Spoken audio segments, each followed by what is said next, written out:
to the others again because I don't want to. All right, so this is the in-class door and window quiz. We haven't started placing a lot of windows in our house yet. The primary reason for that is your kitchen and your bathroom. You need to know where windows go in the bathroom because, and we talked a little bit about privacy issues. We want to make sure we maintain that. In the kitchen, you don't want a window behind a cabinet. Kind of doesn't do you much good there. So you have to have your countertops and cabinets in before. Kind of the same thing goes with your bathroom a little bit. You have your vanities that you primp and prep out. So we're gonna go through this because this is what the plan of the day was. And then we're gonna go, I'll let you work on that bathroom layout. Get that finished out, okay? So you'll have some time to do that. The second bathroom shouldn't take you a great amount of time to do because there's not any real frilly extras. It's just better getting what you can get in. But I'm happy with the sink with it a little bit, okay? All right, here we go. Woohoo. And I hope that these are questions that stay in the same order. I used to have this set up to randomize everything, and to unrandomize things is proving to be a little bit more of a challenge. So, question number 1, is that talking about the front entry door, you guys? Okay, very good. With a residence under the building code, you have to have at least one door in the house that is 3 feet wide. The code doesn't say where. It can be anywhere that's next to your wall. However, tradition has made that the front entry door. So typically we'll find the front entry door is 3 feet wide. And that would be this guy right here. Oh my, yeah. I've got to record. Nope. So right here, number 3. Now, commercially, all of your doors are 3 foot wide, 7 foot tall. Residentially, your doors are always 6'8" tall, unless otherwise specified. And that way we line up our windows and doors just right. Okay, next, the minimum clearance on the side of a door opening is inches, okay? This is the amount of material or space to put in the framing. So when you frame a door, you have to make sure the wall first maintains integrity. Then you have a door frame that goes inside, and then you have a decorative frame that you see on the outside. So that trim work and everything. So what you're looking for, you need at least 4 inches there. At least 4 inches. That is becoming the preferred. And part of that reasoning is people are getting a little crazy with the trim they're putting on the doors that is aesthetic, like this brown metal trim around the door here. They're going wider and wider. During the 80s, that trim was 2 inches. Didn't matter what house you bought, it was always 2 inches. We're now increasing our trim to be more colonial in nature. So we're seeing it as being like 3, 4, 6 inches in some cases. And so we need to adjust to make sure we can get that trim in. There's nothing more disheartening than seeing trim cut in half to fit in a corner. It just doesn't look right. The standard residential height of a door is 6'8". Woohoo. Okay, here's a picture of a door with a label in it. Now that label 3068 is not a catalog number. That is a size dimension. So it is not 30 inches and 68 inches. That would be, that door would be 5'8" tall. And you know, a few of you would not make it through that door. Some of you would be, hey, this is perfect. And others would say, oh, this belongs in Tolkien's book. So what this is the first number is feet, then inches, then feet, then inches. So it's width, then height. So this is a 3 foot, 0 inch wide door that is 6'8" tall. So that'd be your bottom answer here. Number 5. Interior doors are normally shown swinging into the room, be entered, and against the adjacent wall. That is a true statement. Okay, so how many of you like, you know, suspense or horror films? Okay, and what is it that people do always when there's a dark house? They walk into a darker room, don't they? Always. Well, the idea is that when you go into a room, you should be able to open the door, reach in, find the light switch, and turn on the freaking light. but not in the movies. The light switch is nowhere to be found. It's not even on the wall. So the idea is you swing the door open, goes against the wall, you reach in, there's a light switch, you turn on. Oh, bad guy, turn the light off, shut the door, go home, live another day. But no, we don't do that. So this is a true statement. Exterior doors must have a window. An exterior door, just one of them. Okay, so typically it's the front door. It does not need to be the full door. So in Utah, we have what's called the sunburst motif that goes on in about 80% of the homes. It's a half circle that looks like a sun, and there's glass in that. It's usually at the 5-foot mark on the door. And so you have to, if you need to be on tiptoes, look out of it. But you have to have some form of natural light coming into the doorway. That again is for that safety thing, that when you go to open the door and it's dark, you don't stumble into something you don't want to stumble into. Okay, it just gives you some security from natural light. Again, there are people who really detest this rule. There are ways around it, but you have to be a really good talker with your inspector to explain why you're going around it. So you can put a transom light over the door, which is a window above the door. You can do that. You can also put a window on the side of the door, but then your insurance company is going to ding you big time. So when you put a door with a window beside it, it takes nothing to break the glass, reach in, unlock the door, and walk in the house. So, it's things we think about. You guys will be so good at burglarizing when this class is over. It's going to be amazing. Number 7, a floor or landing is required on each side of an exterior door. That way you don't open, like in the movies, you open the door, there's a stair, boom, boom, boom, boom, boom, you're dead. Okay. Movies, gotta love Hollywood. You have to have a place to prepare yourself so you don't fall down the stairs and go dead. That landing is a minimum of 3 foot by 3 foot. You have to have a place to get, and that's getting off the stair, not getting on the stair. It's getting off is how it's usually defined. So if you're in a hallway, and we'll be looking at this here in about 2 weeks on our stair. If you're in a hallway, you need a place in front of the stair that's 3 foot square before you take your first step down the stairs.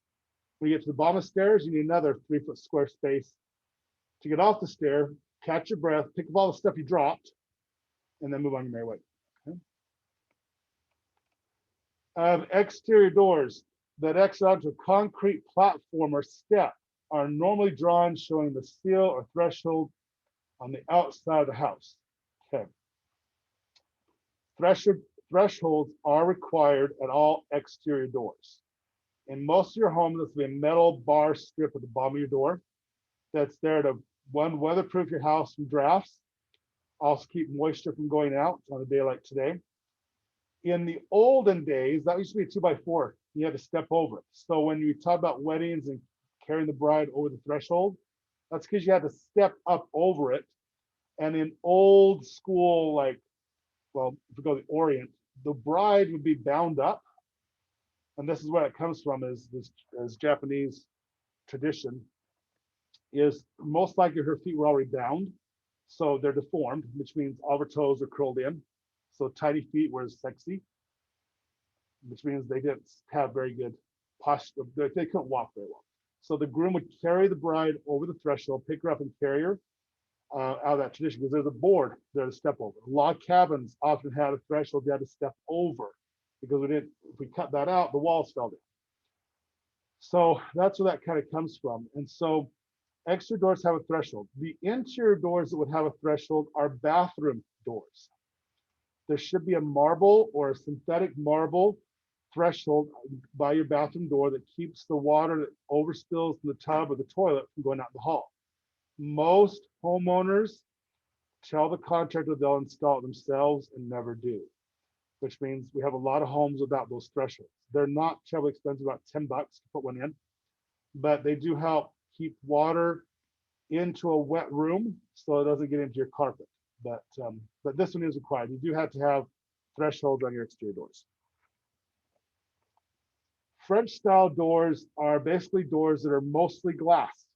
They have lots and lots of glass panels in. They have a wood frame with lots of little square glass windows. And that is true. Breathe a minute. Pocket doors are a good way to save space because you don't get hit by them when they swing open. They need to be placed. They should not ever be in an exterior wall. Okay, exterior wall is going to be insulated. And if you put a pocket in there, you don't have the insulation. So there would never be an exterior pocket door. That's just not going to ever happen. And you do have to watch out where plumbing pipe might be. So we didn't put a pocket door that slides behind your shower. That would be a bad idea. Okay. So 10 is true. Yes.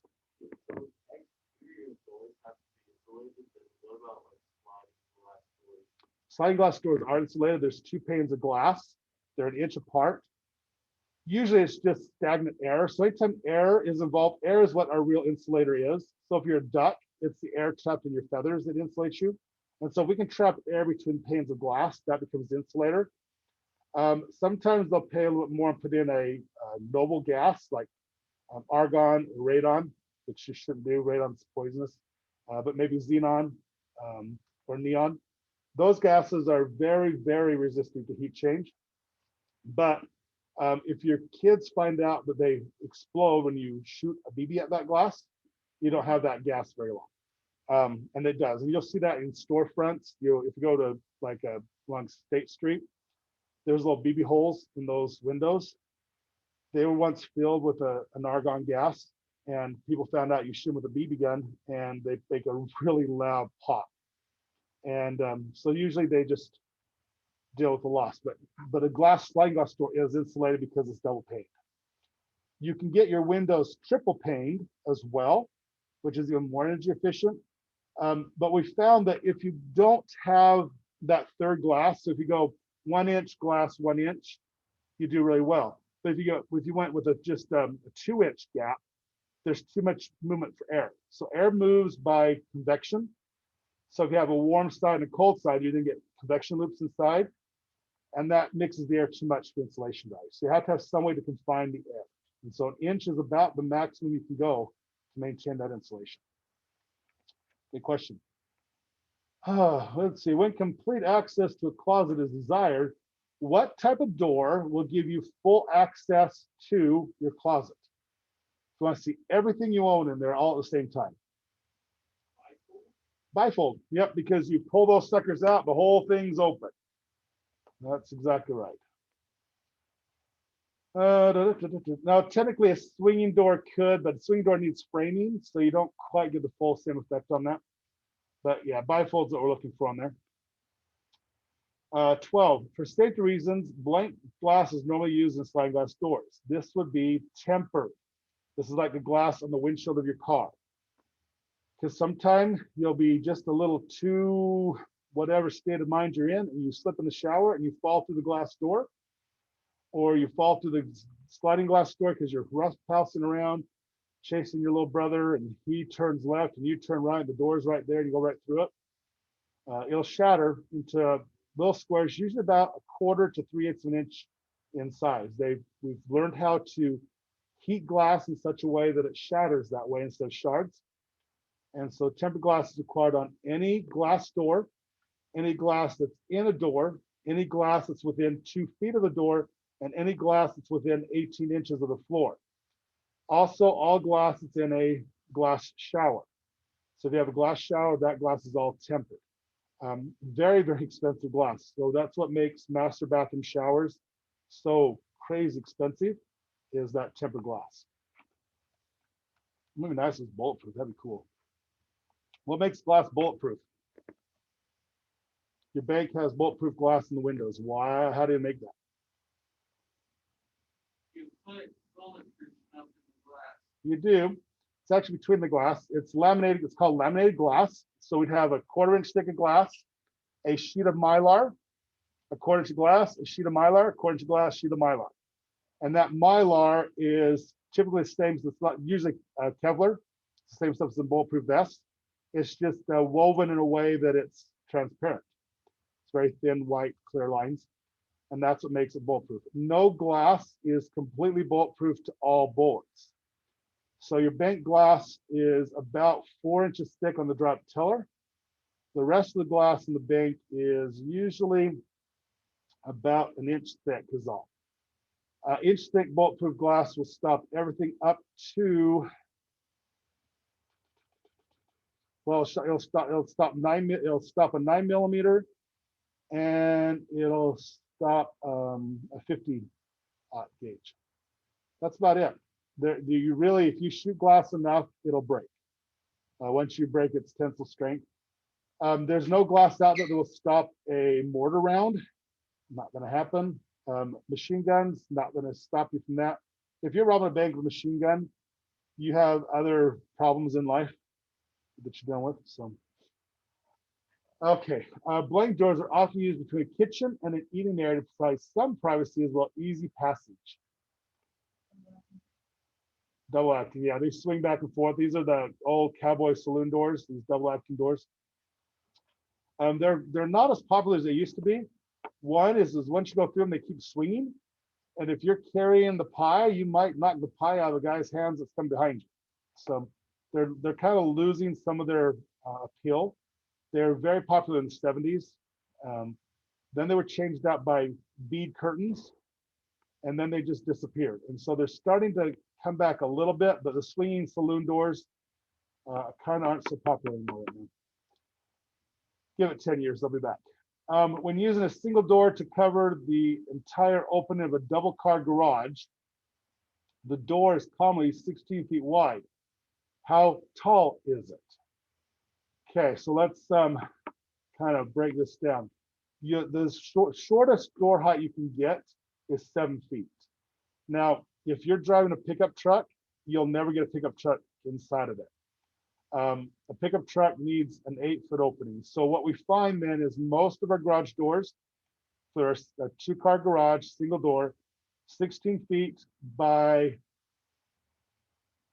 let's say 9 feet. I'm trying to remember now, 9 feet. Okay, now what this does visually on your plan, if it's at 9 feet, that means the vertical line that comes across your house for the top of the doors will match the main part of the house. It just kind of looks good, but they're typically 9 feet by 16. I do not do single doors for double car garages for a couple reasons. One, my kids learned that that's a really good way to do pull-ups, meaning the door pulls them up. They'd hang on the door and let it lift them up. That destroys the door.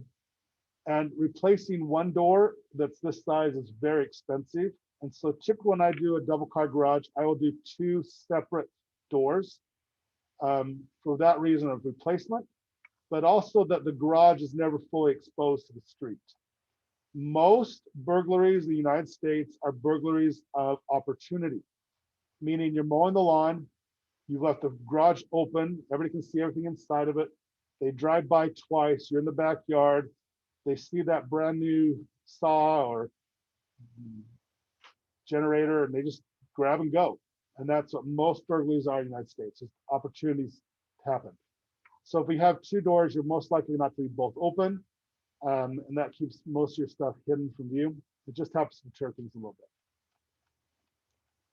bit. 15, we then match the doors with the symbol that it goes to. What did I do here? I think I just gave you all the answers. Does yours look like this? Yay. That was stupid. These match straight across. Boom, boom, boom, boom. So much for well-designed. What's that? Yeah, so A would be what kind of door? It's just a single door. B is a double. Oh, you guys are so excited. C is a bifold, of course. D is a pocket door, like hot pockets. And E is bypass, as in your heart means bypassing for Valentine's Day. And F is an archway. Okay, got all those? Easy peasy. Have a go. Okay, blank windows are hinged at the top and swing outward. These will be awning windows, just like an awning over a deck or a boat awning. They swing out over the top. These windows have a louvered effect. So there would be a louvered window. No, they're a French term called jalousie. That's this bottom one. They are, again, not very popular in the United States. They were popular about the 1300s in southern United States in the plantation homes, because you could get a vent, an opening to get air to flow through the house, and lots of windows.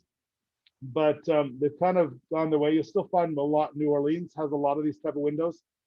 But again, it's a lot of mechanisms to make them work, makes them pricey, so we don't see them too much in use anymore. But they're just a way to kind of control ventilation. 18, windows are hinged at the bottom and swing outward. So in Utah, in the avenues areas along the bench, in the older homes, the basement windows were almost always this type of window. So when they brought the coal in to load the coal bins in the basement to run the furnaces, they could just pop the window open, stick the chute down the window, and load up the bay. And they'd usually drop, most homes would order about 2 tons of coal at a time to heat their homes in the winter. In the spring, they would then get their Play-Doh out and clean their walls. It was called, oh my gosh, wallpaper paste. Wallpaper paste became the Play-Doh that you know and love, with multiple colors, used to be used to clean coal soot off of wallpaper. It still does a really good job of cleaning. So if you play with Play-Doh, it'll clean your hands like nothing else. It's a cleaning agent, but we've turned it into a toy. So the door we're talking about here is a hopper window. The hopper opens up, coal chute goes down in, life's good. 19, almost done. A blank window has a lower panel that slides up and down, but not an upper panel, just the lower panel, which makes this a single hung window. Okay, if it's both panels moving, that's a double hung. It's just a single, and that panel, proper term for that lower panel is a sash. Sash. And number 20, most bathroom windows have obscured glass. True or false? True. We don't want to see people in the bathroom. Now, there is a restaurant in Vegas that has a glass bathroom, and it is clear glass, and it is disgusting. Because who wants to see that while you're eating? Apparently, there's people that do. You'll find just about anything that violates the code, you can find in Vegas. It's kind of a crazy place. Vegas breaks a lot of the code rules while we're on that. You're supposed to have windows for natural light. Vegas casinos have 0 windows. If there's natural light, then people know what time of day it is. They then know how long they've been there. And the idea is to keep people on those slot machines for as long as possible. So if you were to when you turn 21, you make your trip down to say, hey, I can gamble now. The slot machines do not take quarters anymore. They take credit cards. That should show you the danger there right alone. And so there are people there who will spend easily 8 hours pushing a button. You don't get to pull the lever anymore. You just push a button. It's so anticlimactic, but the lights and the sounds keep you there. It's kind of a weird thing. Most of Vegas has different set codes. Las Vegas itself, when the process comes to adopting the building code, they reject 3/4 of the code. They have their own building code in Vegas. It's a little frustrating. And then California has their own code. California adds a code in this for seismic zone, that's earthquake. And so if you want to license as an architect in California, there is a 4th oral test you have to take, meaning you get quizzed on things. You have to know the entire seismic science in order to be an architect in California. And that's done by oral review. So it's a spoken test, really tough test to pass. So just kind of things are different. Nothing's all the same. In Alaska, they don't do basements. Arizona doesn't do basements. Arizona could use a basement, but Arizona has too much bedrock. Arizona is basically sand on bedrock, whereas Alaska, once you get down about 2 feet, it's frozen solid. It's got that permafrost, and that's harder than granite. So one of those things. Next one, 21. Window size callouts. Okay, this is a different way of giving size to a door or window. 8 superscript 0 by 5 superscript 0 refers to 8 foot 0 inches for the width, and the height, ooh, it's supposed to be 6 inches. There's a mistake there. The height of 5 foot 6 inches. So this statement is false. This would be 5 foot 0 inches, and this is saying 5 foot 6. Okay. 22, we're at another matching. These are different types of windows. Let's kind of go through them. This is a hung window. It could be either single hung or double hung. They both look exactly the same. This is a slider window. This would be our awning. The dotted lines point to where the hinge is. This is a casement window, hopper window, jalousie, and fixed. So here we go. Number A. Or they call it a double hung because it's the only hung window there is, so it's double. B is our sliding window, horizontal sliding. C, if we can remember what that is, my brain's gone, is our awning. D is our casement. And casement windows will be on your state test. The abbreviation for casement, put this in your memory bank, is CSM. It does not stand for Case Survey Monkey. Casement. Number E is our hopper. F is our jalousie. And G is our fixed window, meaning it does not open. Okay. So that gives you your quiz. You'll get those all full credit once you submit that. And that's all good and well. Okay, a little less homework for you now this weekend, hopefully. Okay, any questions? Anyone you missed? See you back again? Okay. Sweet to know. All right, and then pull this off our Zoom screen here a little bit. Okay, yes, sir. So on the quiz, it says for question 6 that the exterior door must have a light. Did I read that wrong? Window. That should be true. Oh. Yeah, okay, I need to fix that. So, sorry, that's my bad. When we use the word light, the word light also in architecture refers to glazing, which also refers to glass, which refers to window. Those terms are used interchangeably. So if we're talking about a side light, that means a window at the side of the door. So whatever you marked, I will correct the score on that one. I need to change that out. That's the one, that one marked wrong. Yes, and then question 2 says 3 inches instead of 4 inches for the minimum clearance. Okay, so I'll fix that too. So you guys just submit, you'll get full points.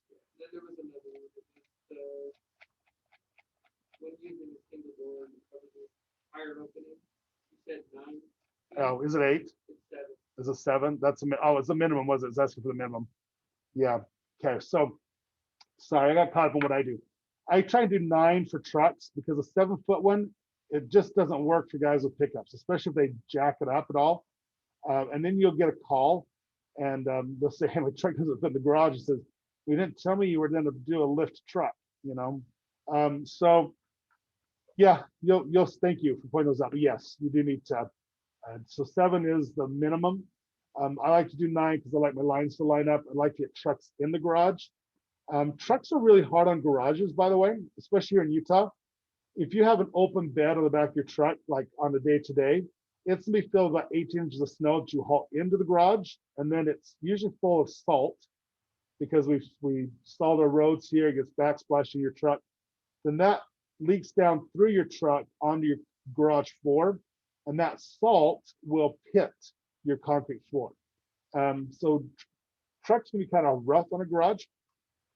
But yeah, you're right. And that's why I'm doing these with you. For some of these that have some variation to the answers on them. Did we put countertops in your bathroom last time? Did we get that far? We put the van. Did we put a countertop on it? Okay, we need to do that because you won't be able to finish this other bathroom without doing that. Okay, so let's switch gears a little bit here and kind of move on that way. And then, so the plan is next week, let me pull so you guys kind of know where we're headed with life in general. I get to see you guys twice next week. I'm so excited.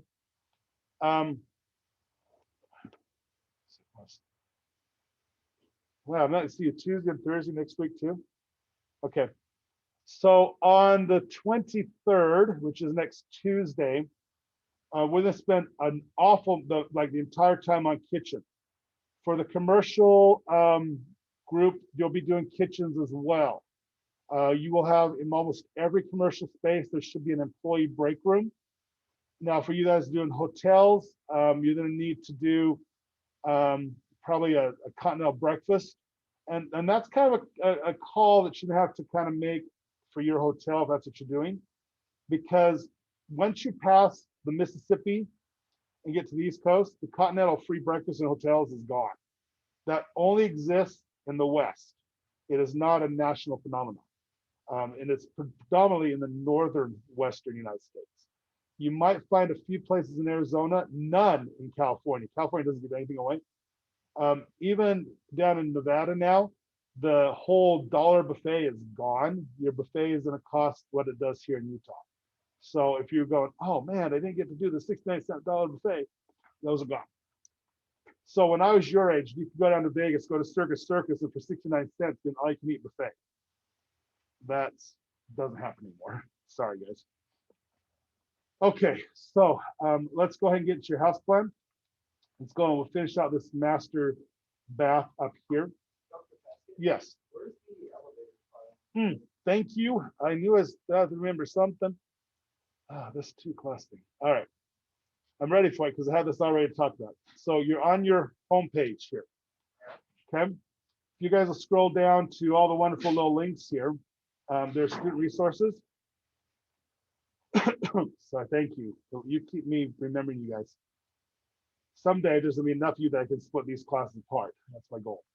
When you get into student resources, go down to Revit components, and that will take you to another link that'll take you to my Google Drive. Okay, so you're just gonna go right into there. In the Google Drive, I'm starting to break these out a little bit. It's taken me a while to get them. So you'll see doors and windows are now separated out so you can find them easier. But there's other things that just aren't set up. And so we'll just scroll down here. And most of the stuff in here should be alphabetical. And so we want to go down at least to the E's.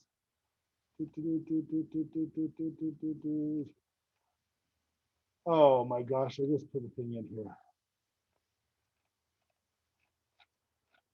And now I'm not seeing it. Hang on. I have to find it again. Well, good. Gosh darn it, I can't remember what I good. I was gonna use a different word then. It's not coming out right, so let's stop. There it is.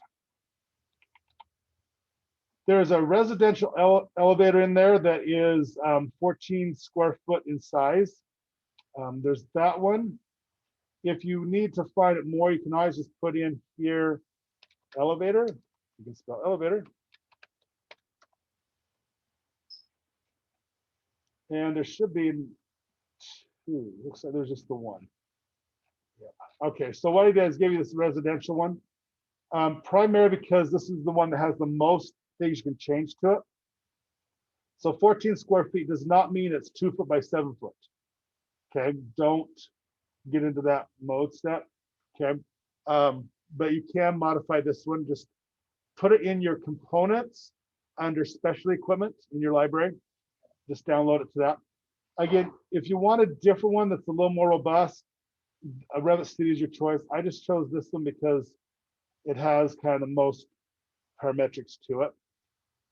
They are not user friendly. These elevators, and let me just jump into Revit City real quick because it's really kind of disheartening what elevators are to choose from here. And so I was trying to be a little choosy about them.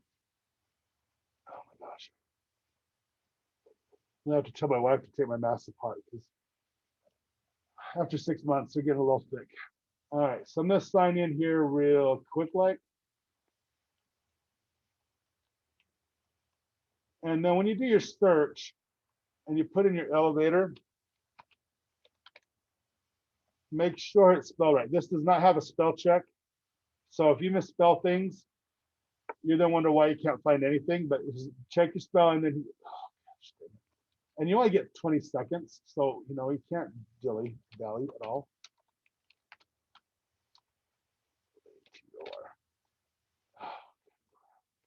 Hit search, don't hit enter.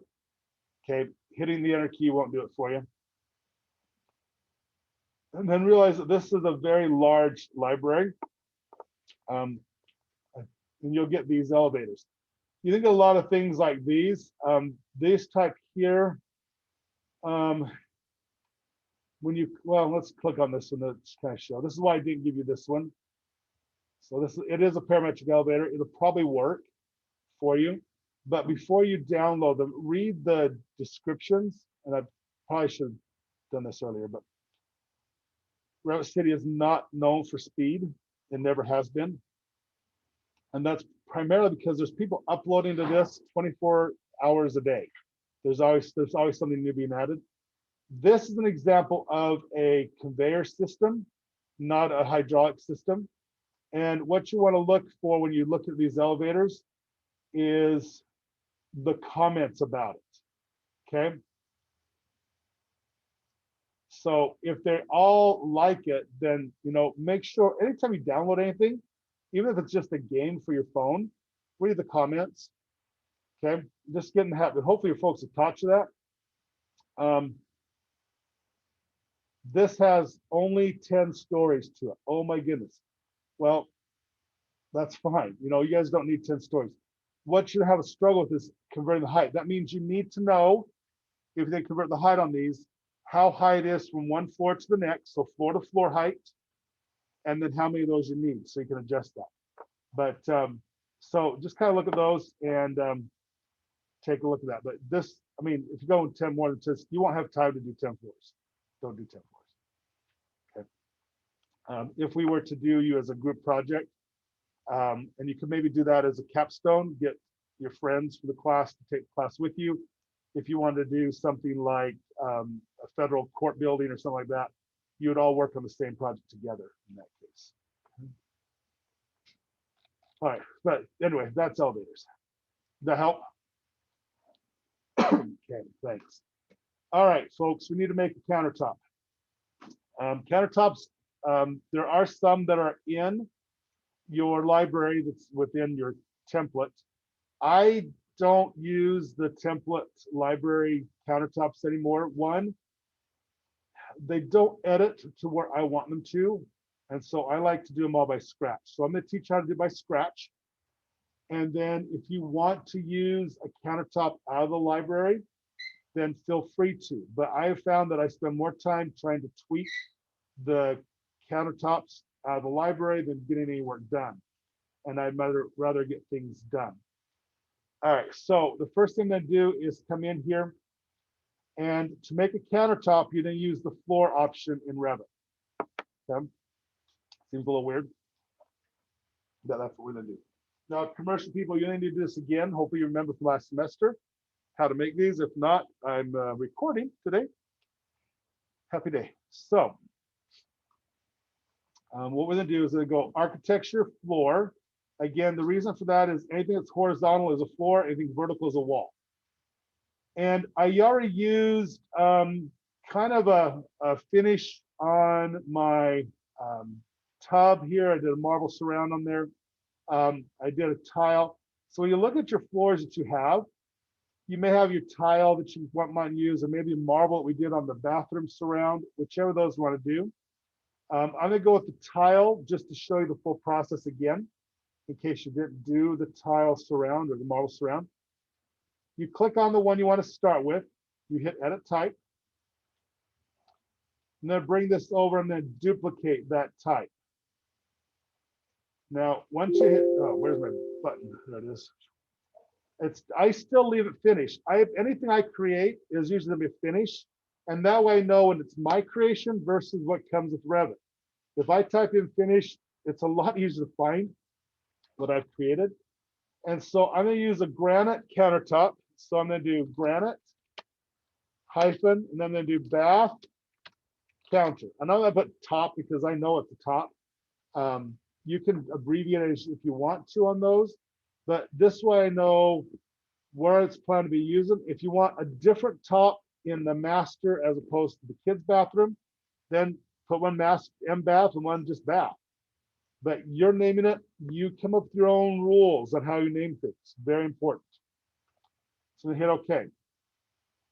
Then they go into the edit structure. So we've done this a few times now. This should start feeling a little common. And I look at my substrate. I really don't have a substrate. However, if I'm doing like granite, there is underneath the granite on the countertops, there is a slight grout that's put on there to help bond it so it doesn't slide around.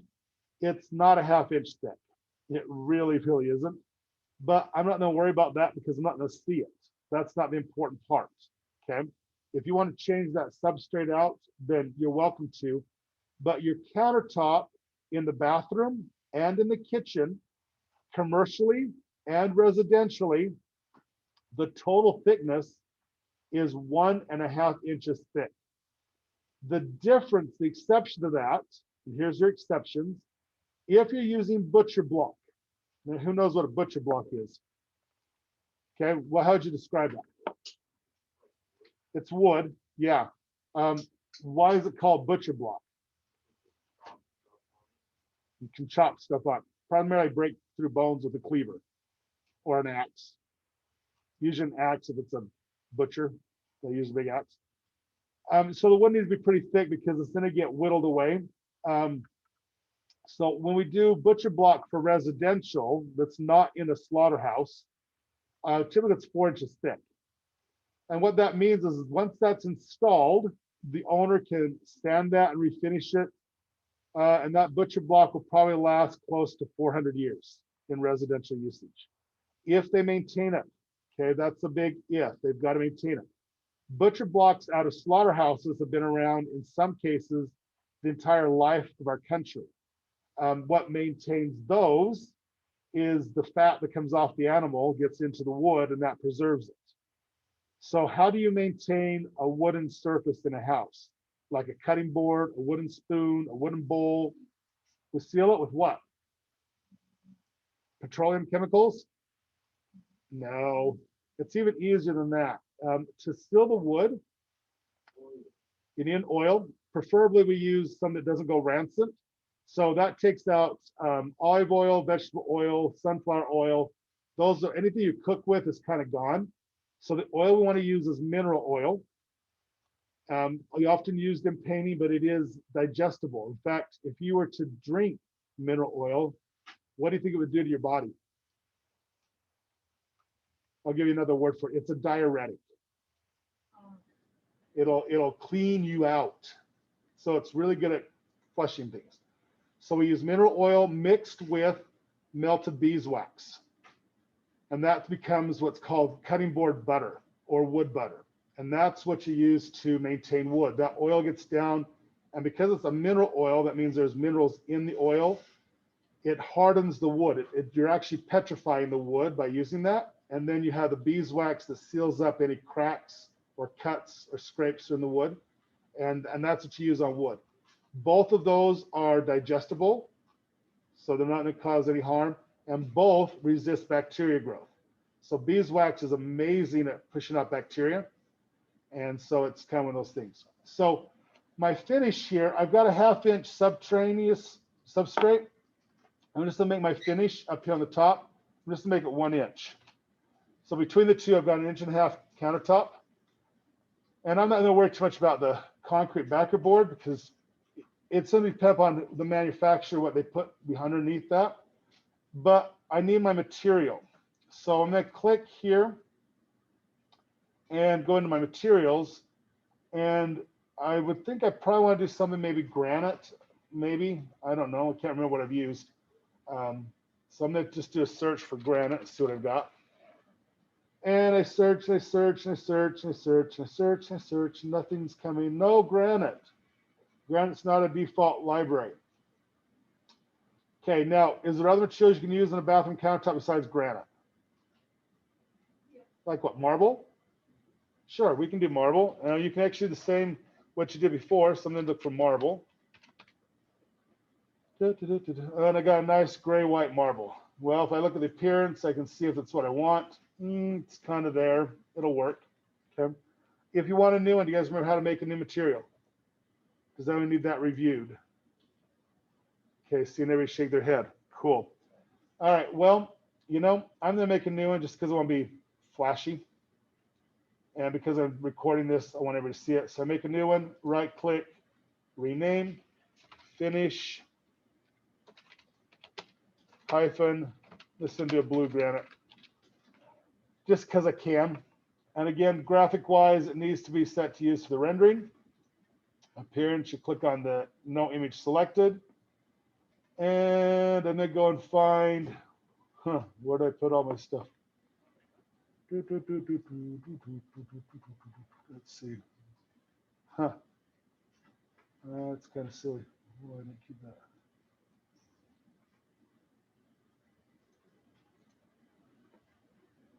I had a really cool color I had the other day. I wonder where I put that. See if I can find it real quick. Sorry, I was going to be kind of flashy. Now I'm kind of regretting my choice to show off. Should always be a lesson in life. Never show off. It doesn't do any good. Just makes you look like a fool.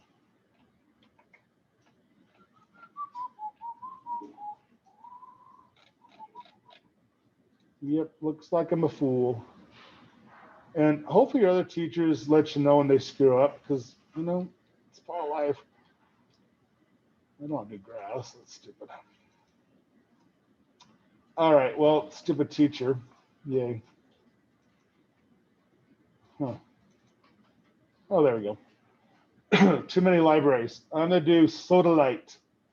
That's my favorite. There we go. Apply that, hit that. And we're going to go ahead and assign that there and hit OK. And hit OK. Now, when you do your countertop, what's that? Did I lose you? I just need the thickness.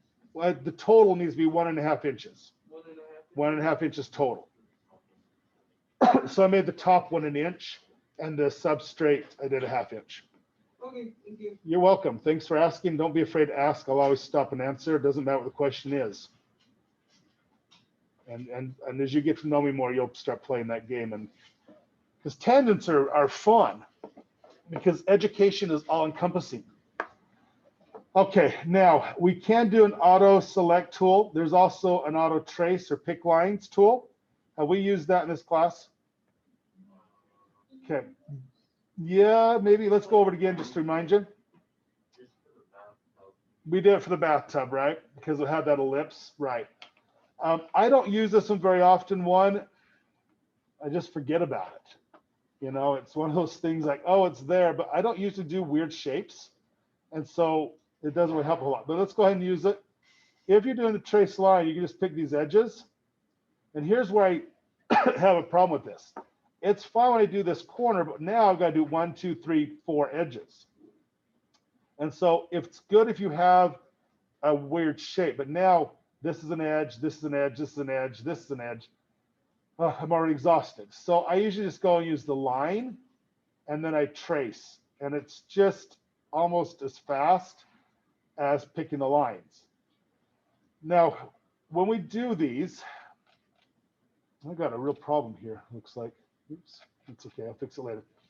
On your countertops, both the bathrooms and the kitchens, the break rooms that you do in your commercial building, if your countertop, sits flush with the base cabinets and you spill mustard or ketchup or vinegar or red wine or whatever liquid you've got, it's gonna go right down onto your wood countertop cabinet faces. If it's a vinegar or a tomato sauce, it's gonna have an acid quality to it that will change the finish on raw wood, like stained wood. Painted surfaces usually hold up better because it's synthetic paint. It's not organic paints. So in order to avoid that, we put a lip on our countertops. We push it out away, have an edge to it. That overlook edge is usually covered with a bull nose, which means we round that corner. It's called a bull nose. I don't know why. It's just what they call it. I can't find a rationale as to why it looks like a bull's nose, because it doesn't to me. So we do an offset. Set your value to 1 inch and turn the copy off. No copying. And then only the edges that are not adjacent to a wall will I copy out away from the cabinets, even on the side here by the water closet, so it sticks out and over. Okay. So we want that to go out and over. Now I'm going to leave my offset height where it's at right now, because I want to show you how to fix that. Okay. Very important. Once you get that done and you have that overhang on the face sides of your cabinets, hit your green check mark. And as always, we want to go and look at it in 3D to see if we like the outcome.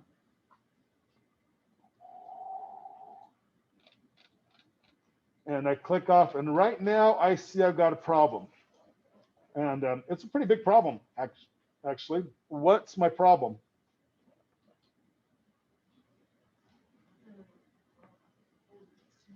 It's too low. My cabinets are coming up through the countertop. And while it looks like it's worse on this piece than this piece, I can't really make that determination, okay? But I do need to fix it because this is just ugly. Ugly doesn't work. So when they go back to your first floor, and did I have you guys put a section cut through your house? Yes. Good deal. I'm so smart. Okay, so what we're gonna do here is I wanna look at these cabinets. So right now, if I went to that section, if I look at where that cut line goes, I'll see this piece here only and none of this. And that's because the arrow is pointing up. So if you select that cut plane line, flip, use your flip arrows and flip it down. Now I'll see the majority of the cabinet here and a little bit of this one, which is more of what I need. So it should be just kind of cut through one piece of it and then look forward.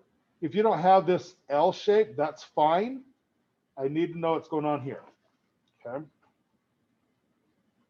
All right, then we're going to right click on that cut plane line and go to view. Go. And here is my bathroom. Oh my goodness. What the heck happened here? Okay, that guy is 3'6" tall. That was right. We did that one for William. That's William's special. Okay, and these guys are, we're going that tight,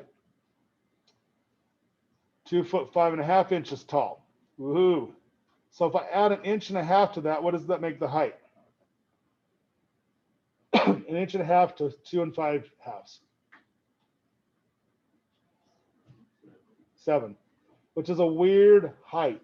It's a really weird height, but it's what we got right now. Now, what would be a good compromise between my two extremes here? What's that? 3 feet? Yeah, where does that come on you? Do you know where 3 feet is on your body?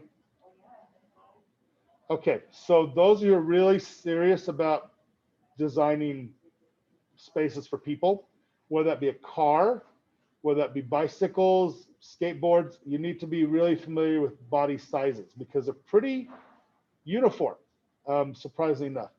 From your kneecap to the bottom of your foot is 24 inches for most adults. Now, granted, that's going off the average size of an adult. So if you're unfortunately like 4'6", that might be a little different. The distance from your clavicle to your navel, well, you know what your navel is? Your belly button. Okay, so from the V in your neck to your belly button, for just about everybody is 18 inches.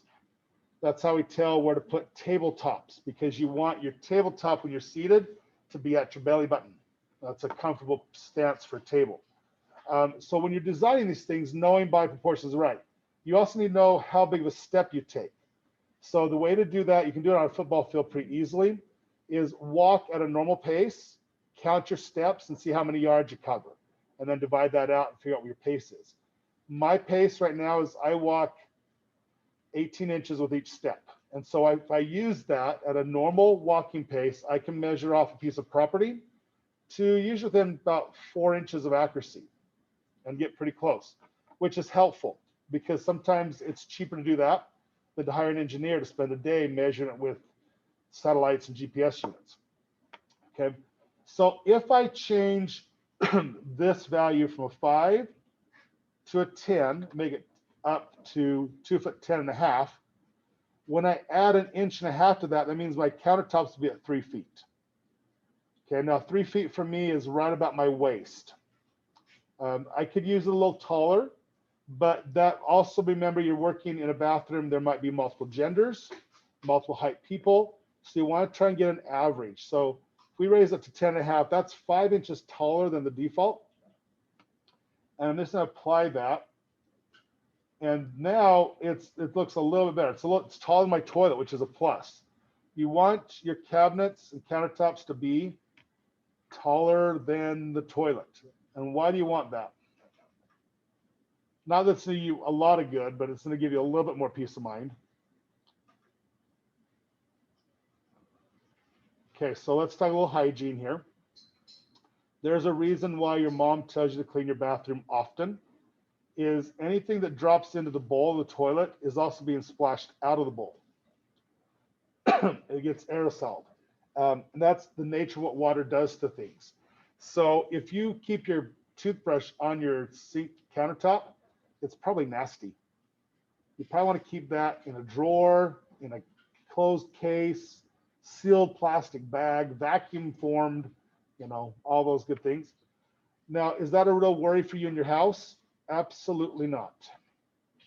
The E. coli that lives in your gut is the same for everybody that lives in your house.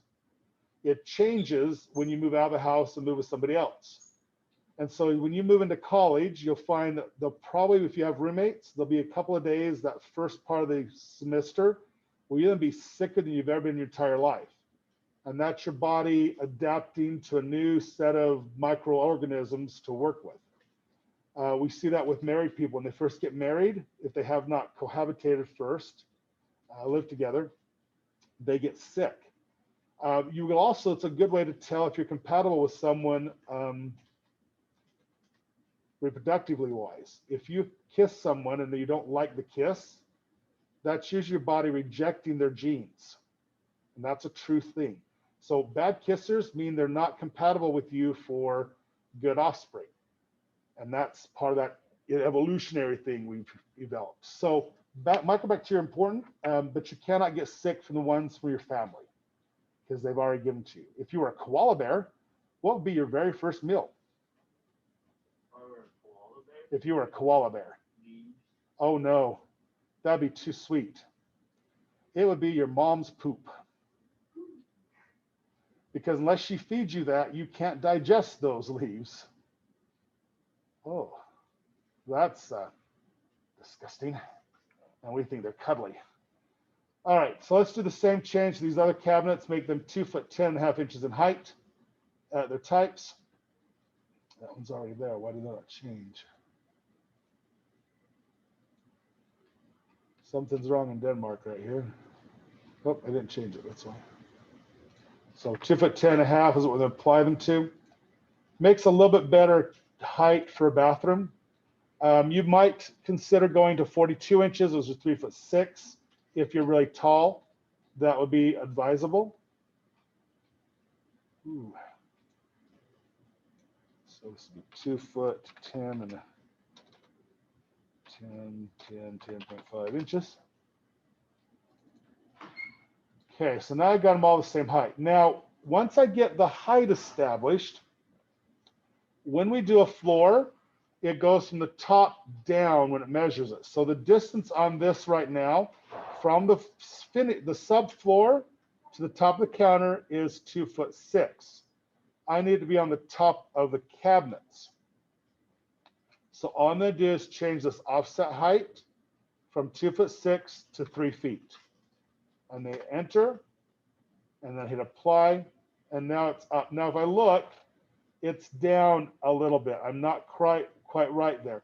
So I'm going to measure, because I can do that, and I need to go another 3/4 of an inch.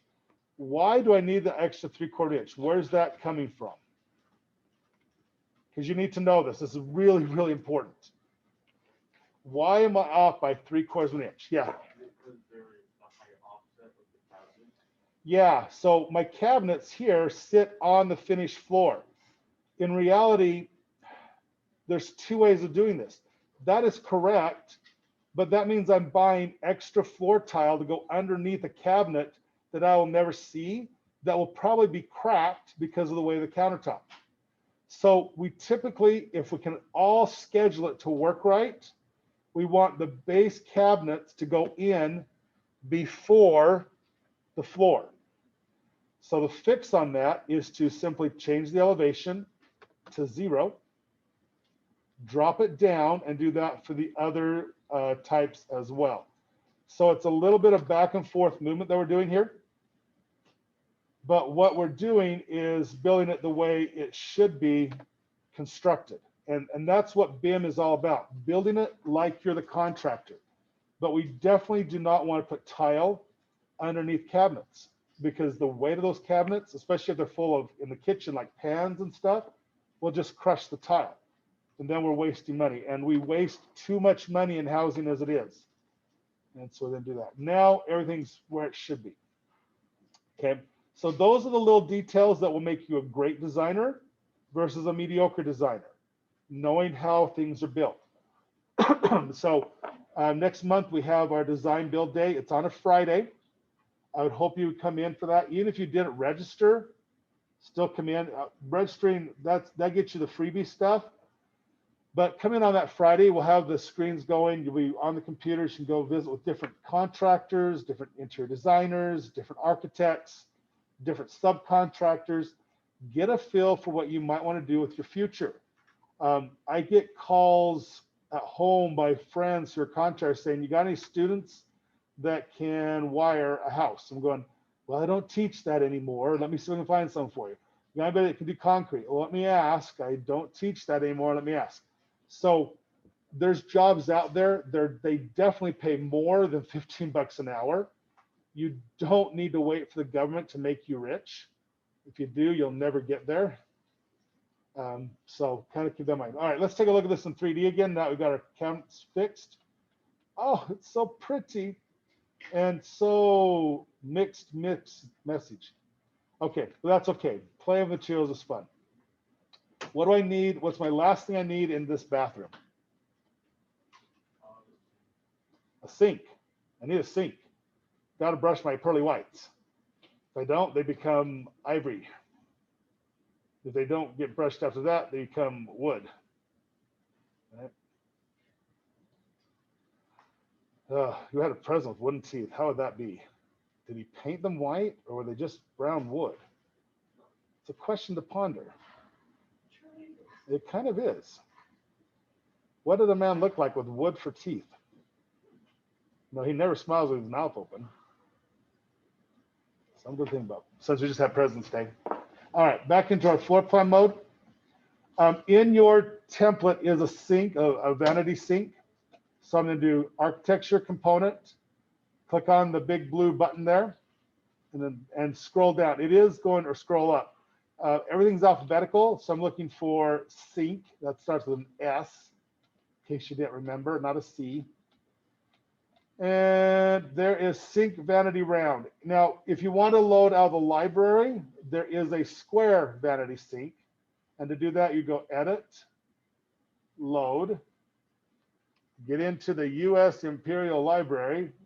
We would go to Plumbing, MEP, Fixtures, Sinks, and there is your different sinks. that you can choose from. If you don't like this set, lavatory is also a sink. And then you get, here's your vanity. If you do this, you do the lavatory, you get the vanity, the sink all in one. This might be an option for your other bathroom, is to just pull the whole thing in all done. And that's totally fine. It's just all finished there. If you don't like those, you can go back to architecture instead of MEP. MEP again is mechanical, electrical, plumbing. Architecture, we go into fixtures. Oh, another set of sinks. And here we have, there's a vanity square, vanity round, kitchen, sinks are all there. Okay. So lots of sinks to choose from, lots of configurations to choose from. I like the round ones. I don't know why, I just do. I'm looking at the height of this. This is 2 foot 5.5 inches where this is located. We probably want to put that to 3 feet, but I'm not going to worry about it right now. And why? Because I want to show you how to change it. Okay. So hit OK. There is my, oh, I didn't change it. Dang it. Teacher, you got to stop talking and focus on what you're doing. These kiddies will get lost. 19 by 19. Come on, change. I'm having a hard time getting my file to change. Kind of crazy. So 19 by 19. There it is. So the sink comes along. You can use your space bar to rotate. Now, as I place it in here, you probably won't see it at first. That's fine. You just want to get it placed. It's to say, hey, you can't see it. Well, I know that. Thanks. Okay. Once I get it placed near the area and I can't see it, I'm aware of that. And I go back to my section view. And there's my sink floating in the air. Okay. For no reason. I look at that guy and I go, why are you floating? Well, he's 3 feet off the elevation. Okay. So what happened here? Why is it where it's at? This is a deep think question. Why did my Revit software screw me over and throw me on the curb for a bus to run over? Okay, let me explain what happens with this. Some of our components are based on having a host.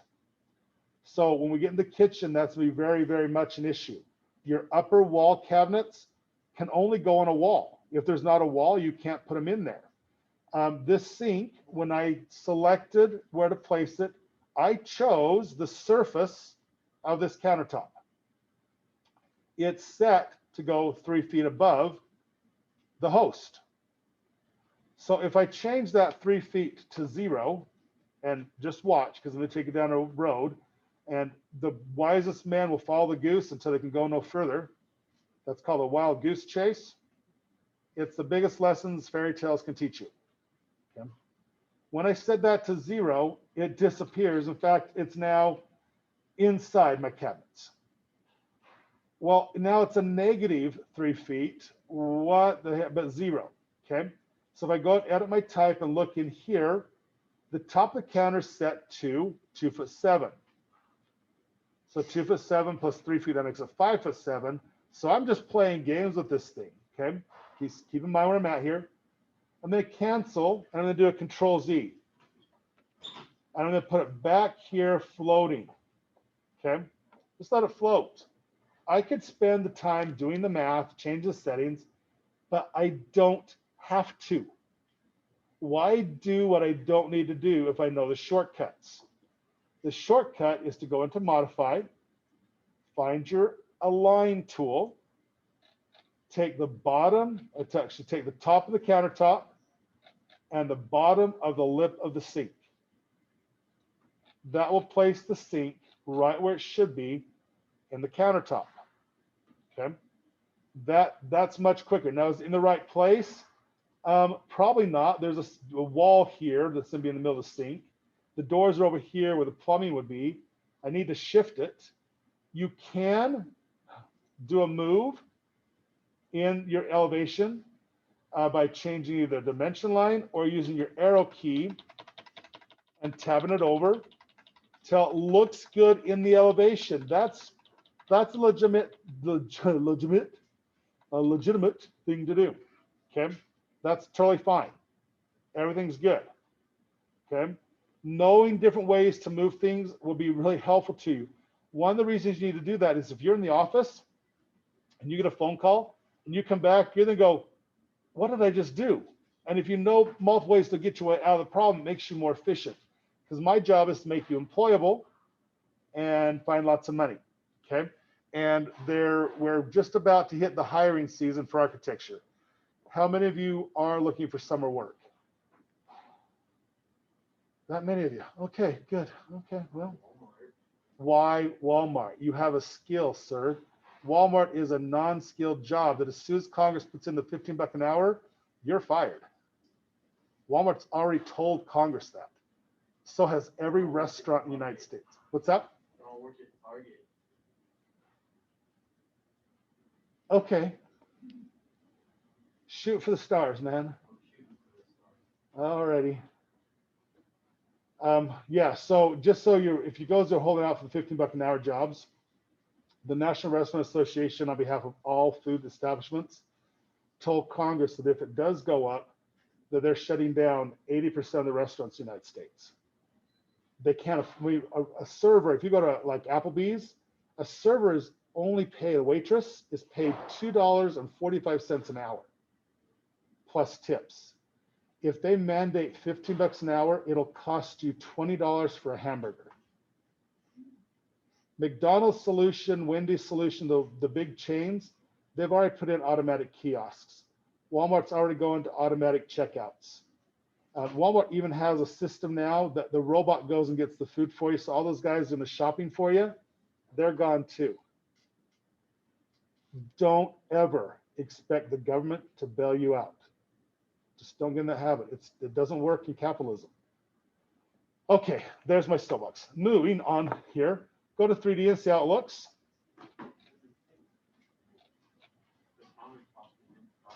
Oh no, really? But it's pretty in blue. It is pretty, but it's not water, it's stone. Okay, so we've got a thing to fix. Okay, so now we know we got to fix it. Let's fix it. Another skill you're gonna need, not only for your countertops, but also for when we do stairs, special openings in walls and windows and doors. We need to know how to do this. So back to our floor plan. It looks perfect here, man. What's the problem? Well, we now know because we can see it in 3D. Go ahead and select your countertop. Turn it blue. Woohoo, woohoo. Up at the top of your screen, you'll be in the Modify tab now. There's an option that says Edit the Boundary. Okay, edit the boundary. Hey, this looks like it was when I created it, but I didn't know where the sink was then. By gum, this should be a helpful thing. So let's zoom up on the sink. We need a hole. We have a perimeter. We make the perimeter, it makes a solid. If we go up to our draw tools, go ahead and select the circle option. If you have a rectangular sink, use the rectangular option. The circle one's easier. That's why I use a circular sink. So I click on the sink, and if I find the center of the drain, and I drag a circle out between the edge of the circle of the sink and the basin of the sink, just somewhere in there, doesn't have to be perfect, and I click. Anytime you have a profile with another profile inside of it, it creates a hole. If I put another profile inside the hole, it's to make another solid. Don't do this last step. I'm doing that to show you. So once you put the second shape inside the first shape and you hit your check mark, and then you go 3D to check it out because that's what we do. Oh, look, I've got floating stone. Cool. Okay, so this is the part that's floating. Now I can edit that part here as well. And I can just take out this inside polygon that I do not need. And now I have the stone completely out of my sink. Hugely important you guys understand how to do that, because that allows you to create things in Revit that you cannot do in 2D software. It makes it so much easier to create things like that. Okay, we have one last thing to create. Okay, and this is taking me a little bit longer, maybe because I'm talking to my friends, so sorry. And I'm a little scrambled from this morning. Anytime you have a Fiat smashed between two sedans, it's a little nerve-wracking. because they're small cars. Sedans are big cars. This is not fair. All right, so whenever you have a countertop that has a water source in it, so the exception to this would be an island in the kitchen, you need what's called a backsplash. Now, backsplash goes along the seam between the wall and the countertop to keep water from going behind your cabinets, because that would be bad. It rots, it molds, it festers, it grows mushrooms that are not the edible kind. We don't want that. So we need to put a backsplash on our countertops. So these are pretty easy to make. We're going to use the wall tool to do that. It says take us just a minute to do so. So let's go back to 2D. Go into the architecture and then choose wall. And we're going to start with the basic wall. So generic 4-inch wall. Something that doesn't mean anything to you. Just a basic 4-inch wall. Okay. The reason we use this one, it's pretty boring. And it makes it easier to make it exciting. And exciting is cool. Everybody have that ready to go? So much feedback. Oh, good. We got ahead, Bob. Thanks, Bob. Okay, hit edit type. Duplicate. Then change the name completely because I don't like anything about generic. This will be my finish. Bath. Backsplash. And I'm just going to put in the color as well so I remember what it is. Blue granite, yay. Because I want to match my countertop. So I hit OK. Now I'm going to go in, I'm going to edit the structure. Oh, there's only one thing to change. Cool. Change the category of the material. Go and find what you used for your countertop. That should come up automatically because it's the last thing we've done. Woohoo, easy peasy. The thickness is not going to be 4 inches. It's going to be 1 inch. Just 1 inch thick, nice and simple. And then we can hit OK. And OK, we're ready to draw. Now, if we look over in your properties area, you'll find that this starts on the floor at 0. It is 10 feet tall, which is not going to be working for us. Okay. So we want to raise it up off the floor 3 feet. So put 3 in there. The height is going to be a choice for you. The minimum backsplash height is actually 2 inches, which is fine. It's cheap, but they go usually in 2-inch increments. So 2, 4, 6, 8, 10. They can be the whole wall if you then like put in like subway tile and do something like that. Bathrooms tend to be relatively minimal.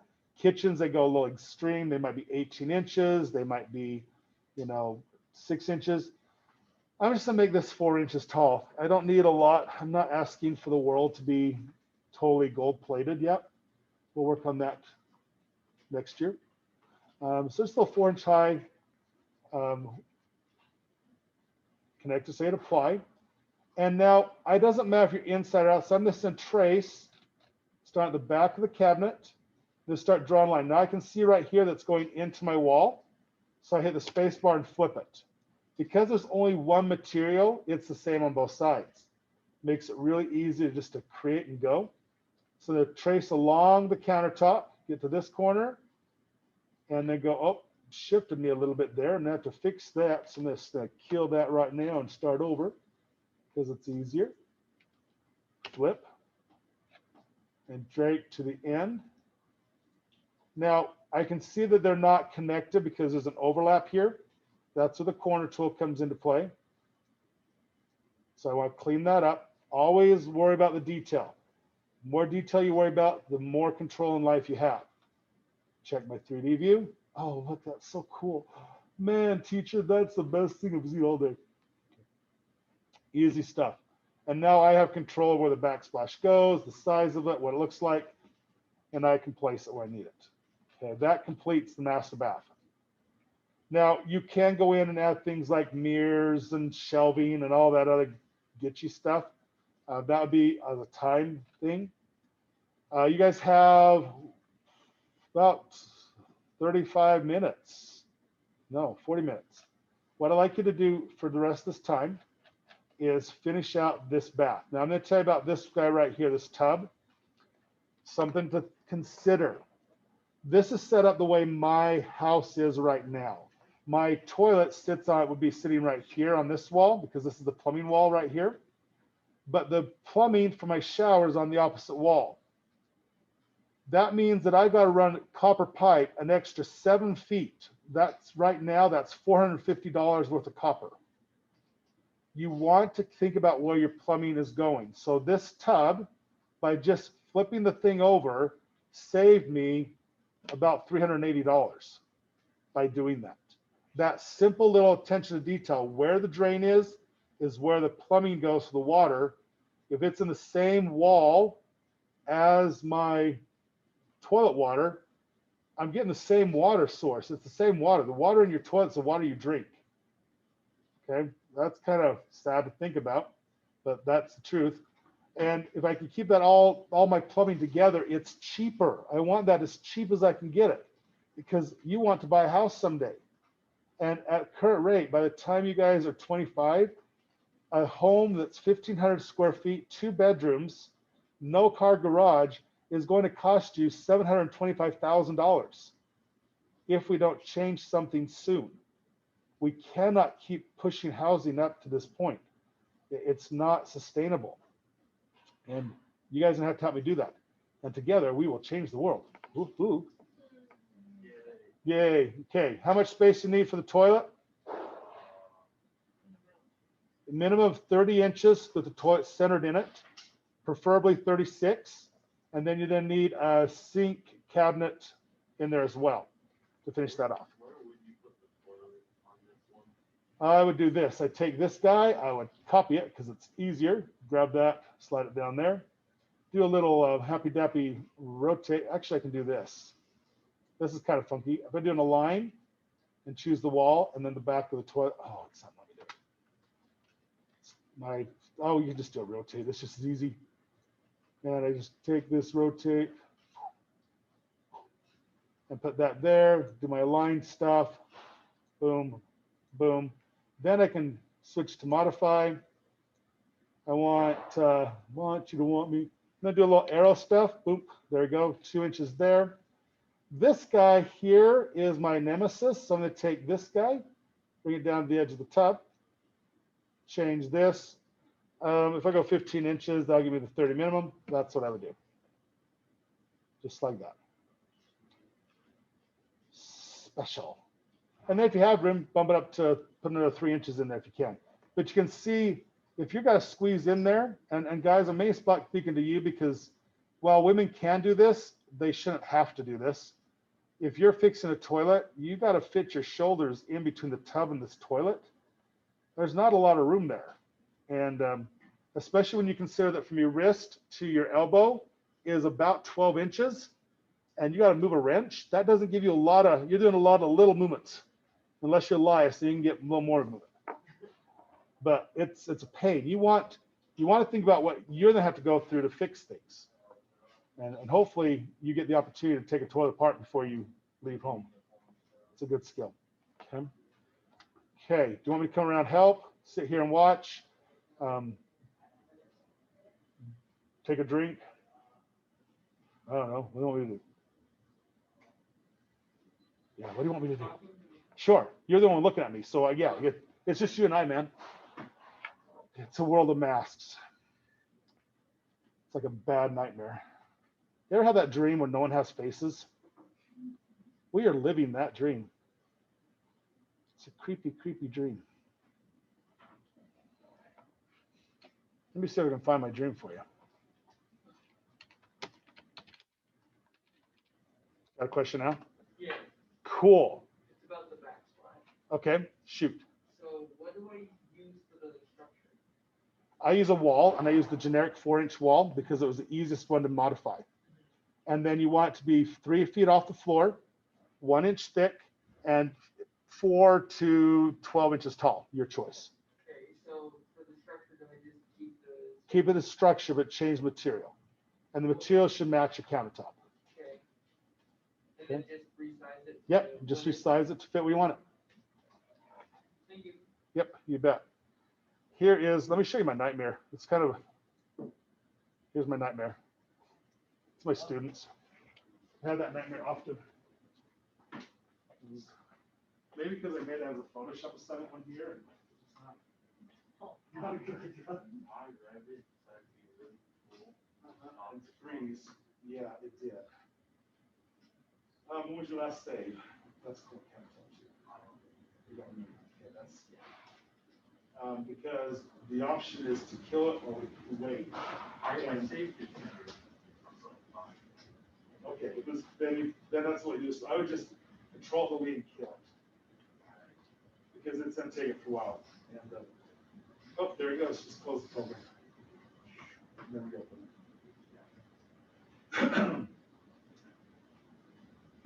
So then I just keep this structure the same, right? Yeah, so this is the forward generic you started with. Okay, so we're not gonna need gypsum board on it. So we take that out. And take this one out. And then just So change change that. this to your countertop material and make that wedge. Yep. Easy peasy, lemon squeezy. Isn't that nice and easy? Yes, it is. Yes. All righty. I'm gonna pause this.